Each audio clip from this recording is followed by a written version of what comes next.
창세기 49장 말씀을 하나 보겠습니다. 구약성경 창세기 49장 24절 말씀 하나 보겠습니다.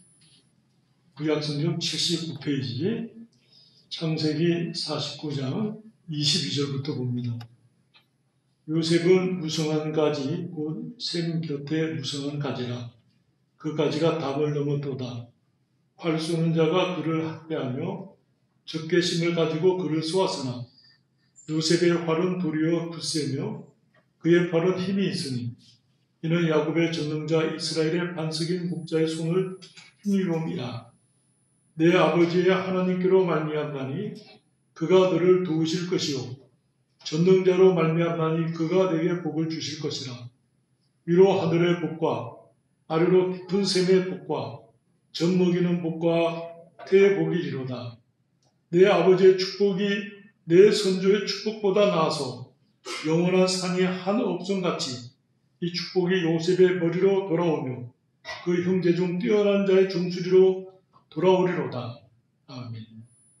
이제 에브라임과 므낫세가 요셉의 아들인데, 원래는 이제 므낫세가 첫째 아들이고 에브라임이 이제 둘째 아들입니다.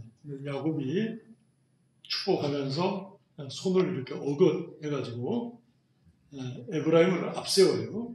에브라임이 하나님의 은혜 가운데 으뜸 지파가 돼요. 나중에 이제 솔로몬 이후에 나라가 나누어지면서 북쪽 이스라엘과 남쪽 유다로 나눠질 때 북쪽 이스라엘 나라의 주 지파가 에브라임 지파거든요. 그래서 이제 북이스라엘을 에브라임으로 이렇게 표현하기도 합니다. 하나님 앞에 큰 은혜와 축복을 받은 지파예요. 그러니까 그 지파가 그 은혜를 받았으면 그 은혜대로 사실은 이제 나라를 섬기고 다른 사람을 높이고 하나님의 영광을 나타내야 되는데, 사사기를 보면 전쟁이 있을 때마다 이 짓거리를 해가지고 나라를 아주 혼란스럽게 했어요. 그래서 드보라가 노래하는데도 그 부분이 좀 나오고, 8장에 사사기 8장에 보면 기드온이 미디안으로부터 전쟁에서 이겨서 정권을 올렸을 때 에브라임 지파가 와가지고는 우리를 불러서 같이 전쟁하지 않았다 이렇게 시위를 걸어요. 그럴 때 이제 기드온이 너희들의 그 껌물포도는 이제 좀 세게 표현하면 쓰레기와 같은 겁니다. 가치가 없는 포도예요. 너희들의 껌물포도가 우리의 만물포도는 뭐 첫 열매니까 극성품 포도죠. 너희들의 껌물포도가 우리의 만물보다 낫지 않냐? 기드온이 아주 겸손과 관용으로 그 에브라임 지파의 그 말을 받아서 겸손하게 대처를 해요. 기드온이 품어줘요. 에브라임이 함께 전쟁해서 성과를 이루죠. 이 12장에 와서는 있다가 전쟁을 마치고 군대가 이제 다 해산이 되고, 그 다음에 이제 자기 딸이 첫 번 이렇게 아버지가 이루어 들어올 때 소고를 치고 나오면서 환영함으로 인해서 그 딸을 하나님 앞에 바치잖아요. 그 사건이 다 끝나고 전쟁이 끝난 지 한 2개월이 지났어요. 근데 에브라임 지파가 군대를 거느리고 와서는 입다에게 시비를 거는 것이에요. 상황이 입다가 열악하죠. 전쟁을 마치고 군대를 다 해산했으며 이제는 뭐 안정된 그 입다 사사의 통치하에 이스라엘을 지금 다스릴 그럴 단계인데, 입다를 모욕하고 멸시하고 하나님께서 이스라엘을 구원하신 그 구원을 회방하는 발언을 하는 거예요. 그럴 때 입다가 길르앗 사람들을 모아서 전쟁을 했어요. 길앗 사람은 에브라임 지파의 4만 2천 명 죽은 사람들보다 훨씬 전력이 약해요. 사람도 적고. 근데 싸워서 입다와 그 길앗 사람들이 이겼다 하는 얘기예요. 그리고는 4만 2천 명이 그 나루특에서 죽임을 당했다 한 말씀. 그 나루특은 야곱이 지나갔던 야복강 나루특입니다. 요단강 전체를 한 10으로 본다면 남쪽에서 한 4쯤 되는 지역인데, 그 지역을 나루특을 딱 붙잡고 앉아가지고는 십볼렛이라고 발음을 해서 그 발음을 잘 못하면 죽였어요. 에브라임 사람을 분별해가지고 죽였어요. 경상도 사람들이 쌀을 잘 못해가지고 살 그러잖아요. 그런 것 같아요. 그래가지고 이제 그 나루특을 지키면서 발음을 하게 해가지고 그 발음을 잘 못하면 죽였어요. 그 사건이에요. 저는 이 말씀을 보면서 하나님 앞에 크게 은혜를 받은 사람들은 어떻게 살아야 하는가. 남을 나보다 낮게 여기고 자기의 일을 돌아볼 뿐만 아니라 다른 사람들의 일을 돌아보아서 하나님께 영광을 돌리는 삶이 복이 있다. 우리 성도님들이 오랫동안 교회를 다닌 성도님들은 사실 으뜸이죠. 고참이고 하나님 앞에 은혜를 많이 받은 사람들, 축복을 많이 받은 사람들, 교회를 섬기고 연약한 성도들을 붙들어주고 일으켜주고 모본으로 본을 끼치고 또 연약한 성도들을 위해서 희생하고 수고하는 것이 특징이라고 할 수 있겠습니다. 이 에브라임 지파가 아주 교만했어요. 그래서 시편 78편에 보면 이것과 관계된 말씀이 또 하나 나옵니다. 시편 78편 보겠습니다. 9절 말씀, 구약성경 859페이지입니다. 시편 78편 9절 보면 859페이지 구약성경, 에브라임 자손은 무기를 갖추며 활을 가졌으나 전쟁의 날에 물러갔도다. 그들이 하나님의 언약을 지키지 아니하고 그의 율법 준행을 거절하며 여호와께서 행하신 것과 그들에게 보이신 그의 귀한 일을 잊었도다. 한마디로 말하면 하나님을 안 믿었다 그 말씀이에요. 하나님 말씀도 안 지키고 하나님의 행하신 구원의 은혜를 잊어버렸다. 이거 불신앙이에요. 하나님 믿지 않았으니까. 거기다가 받은 축복을 가지고는 섬기기보다는 교만했다 그 말씀이에요. 하나님을 안 믿고 교만하고, 이런 사람들은 교회를 오래 다녔는데 하나님을 안 믿어요. 그리고 교만해요. 그런 사람은 하나님이 해결해 주세요. 우리가 싸울 것이 아니고 하나님께서 쳐서 낮추시고 징계하시죠. 우리가 두려워요. 그럴 때 하나님 앞에 은혜를 받는 것을 두려워해요. 은혜는 귀한 것이지만 그 은혜에 합당한 삶을 하나님 요구하시죠. 하나님 우리에게 은혜를 주시는 것은 물론 축복도 되고 행복도 되지만 그 은혜를 가지고 교회와 성도를 섬기도록 하기 위해서 주시는 것이거든요. 은혜, 은사, 능력, 성령의 충만함, 이거 다 우리의 경건과 관계가 있지만 또 한편 하나님의 나라와 그 의를 위해서 쓰임받도록 하기 위해서 주신 것인데, 에브라임은 그 전쟁의 능력과 권세를 가지고 있으면서도 하나님을 믿지 않고 이스라엘 다른 지파들 앞에서는 교만했다.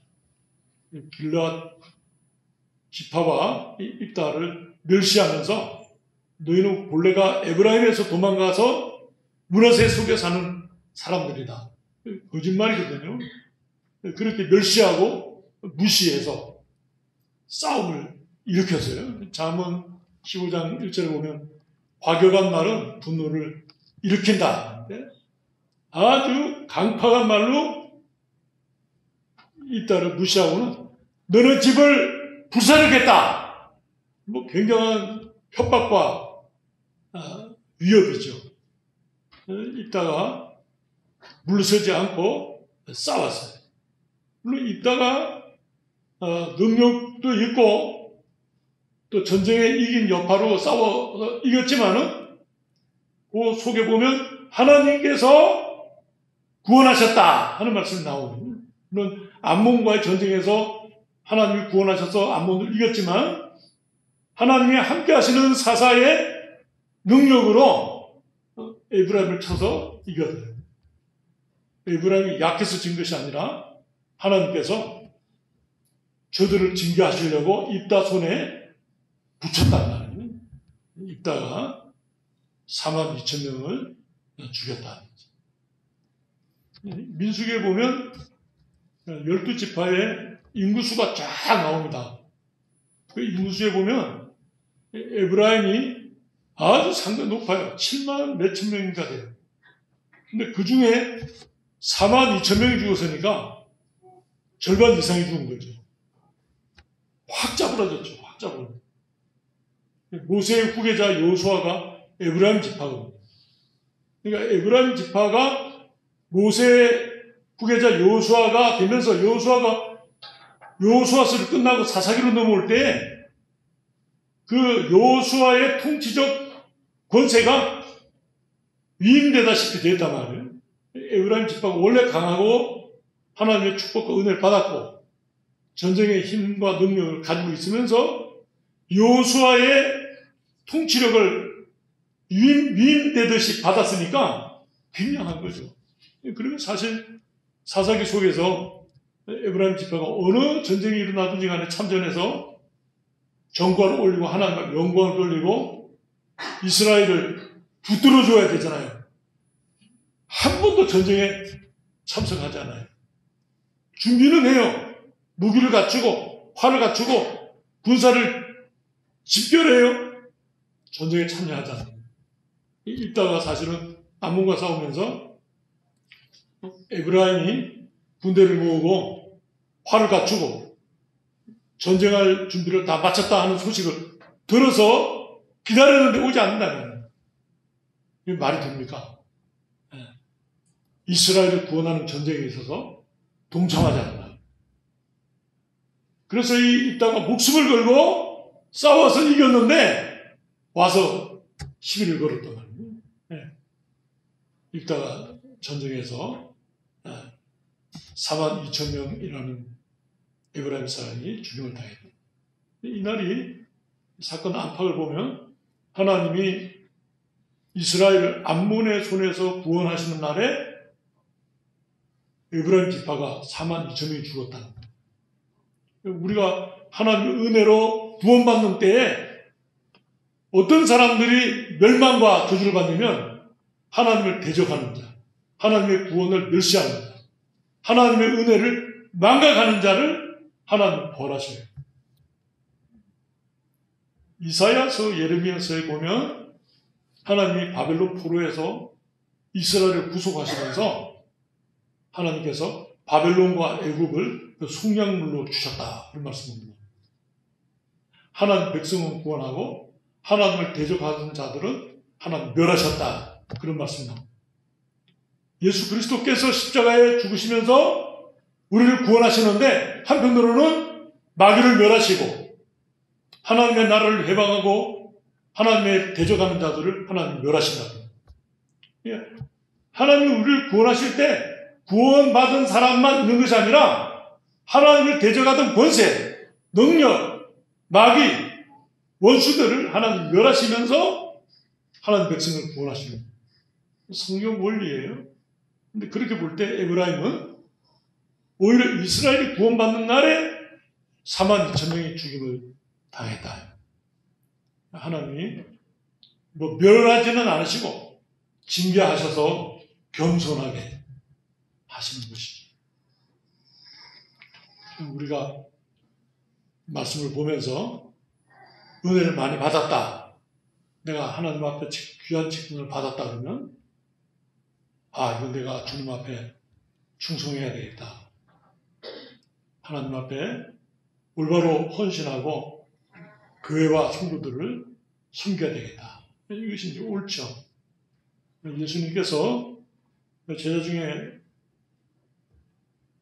누가 높으냐 이런 논쟁이 있을 때 제자들을 불러 모으고 너희 가운데 어둠이 되고자 하는 자는 너희 중에 섬기는 자가 되고 종이 되어야 하겠다. 이 말씀입니다. 세상 집권자들과 같이 권세 있는 자가 사람을 부리는 것이 아니다. 그리고 본다면 교회에서는 목사와 장로님, 안수집사님과 권사님이 종이 되는 것이죠. 섬기는 자가. 어떤 교회 안에는 이 직분이 등급이 있는 것이 아니고 목사가 제일 높고 그 다음 장로고 그 다음에 안수집사고 권사고 우리 보통은 그렇게 생각하죠.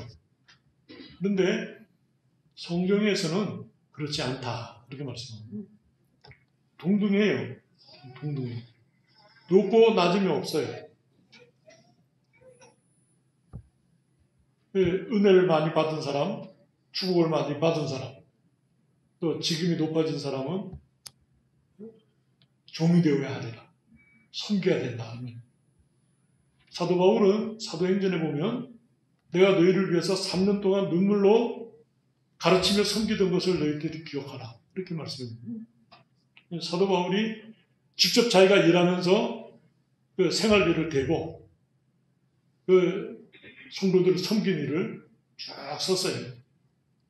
보면 귀하죠. 예수님이 가르치신 원리대로 사도 바울이 순종하는 삶을 살았고 사도 바울이 그러면 종인가? 섬기는 자로 있었는가? 그렇죠.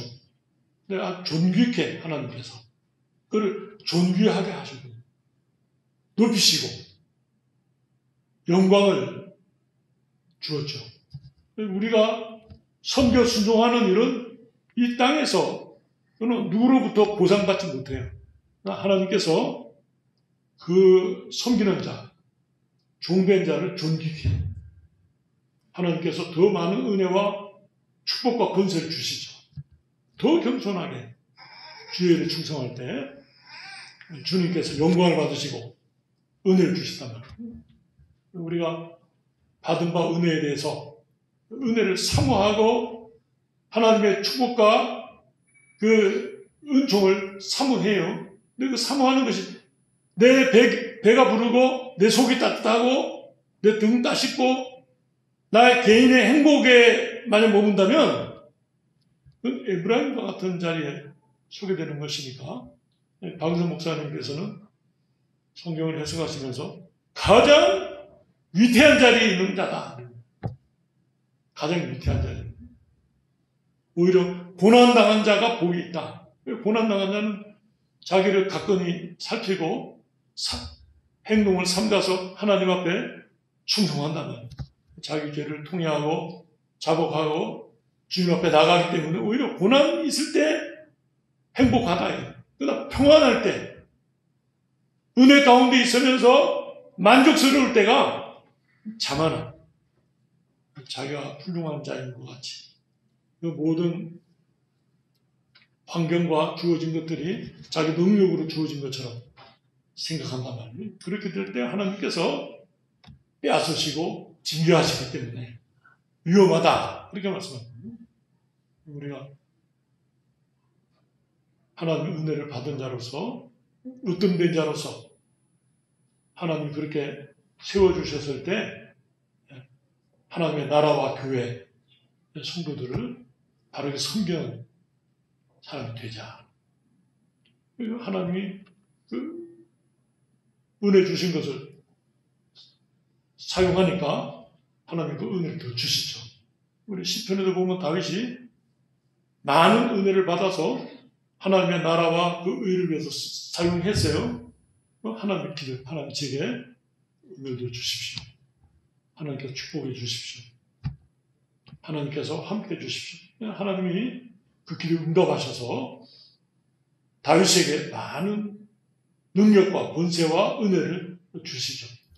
전쟁할 때마다 가서 이기고 승리하고, 다윗이 그 전리물을 전부 하나님의 전에 바치죠. 헌신한 하나님의 영광을. 이제 그 기독교인의 복이라 그렇게 말할 수 있겠습니다. 에브라임이 있다가 전쟁에서 이기고서 이기자마자 중간에 나타난 것이 아니라 이기자마자 나타난 것은 그 이김의 명예도 얻고 전리품을 얻기 위함이에요. 전쟁 이기면 암몬을 싹 가질 수가 있으니까 많은 채 농사하지 않고 얻을 수 있는 노획물이죠. 하나님 믿지 않고 계명도 지키지 않고 교만하고 남의 것을 탐내고 멸시하고, 이건 하나님 앞에 벌 받을 일밖에 없는 태도라 그렇게 말할 수 있겠습니다. 우리가 겸손히 하나님 은혜 가운데 바로 서는 자, 하나님 은혜를 받되 그 은혜 받은 것을 어떻게 하나님의 뜻을 살펴서 사용할지 결정하고 순종한다면 참 그것이 복 있는 성도의 자세가 아니겠는가 깨닫습니다. 기도하시겠습니다. 하나님 아버지,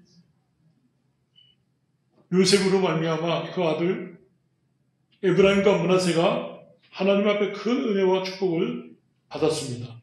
특별히 에브라임은 둘째 아들이면서도 첫째 아들로 축복을 받을 뿐 아니라 여호수아가 그 지파에서 나오면서 하나님 앞에 크게 쓰임을 받고 축복을 받은 지파로서 이스라엘 전체를 돌아보며 통솔할 그런 은혜를 받았던 지파입니다.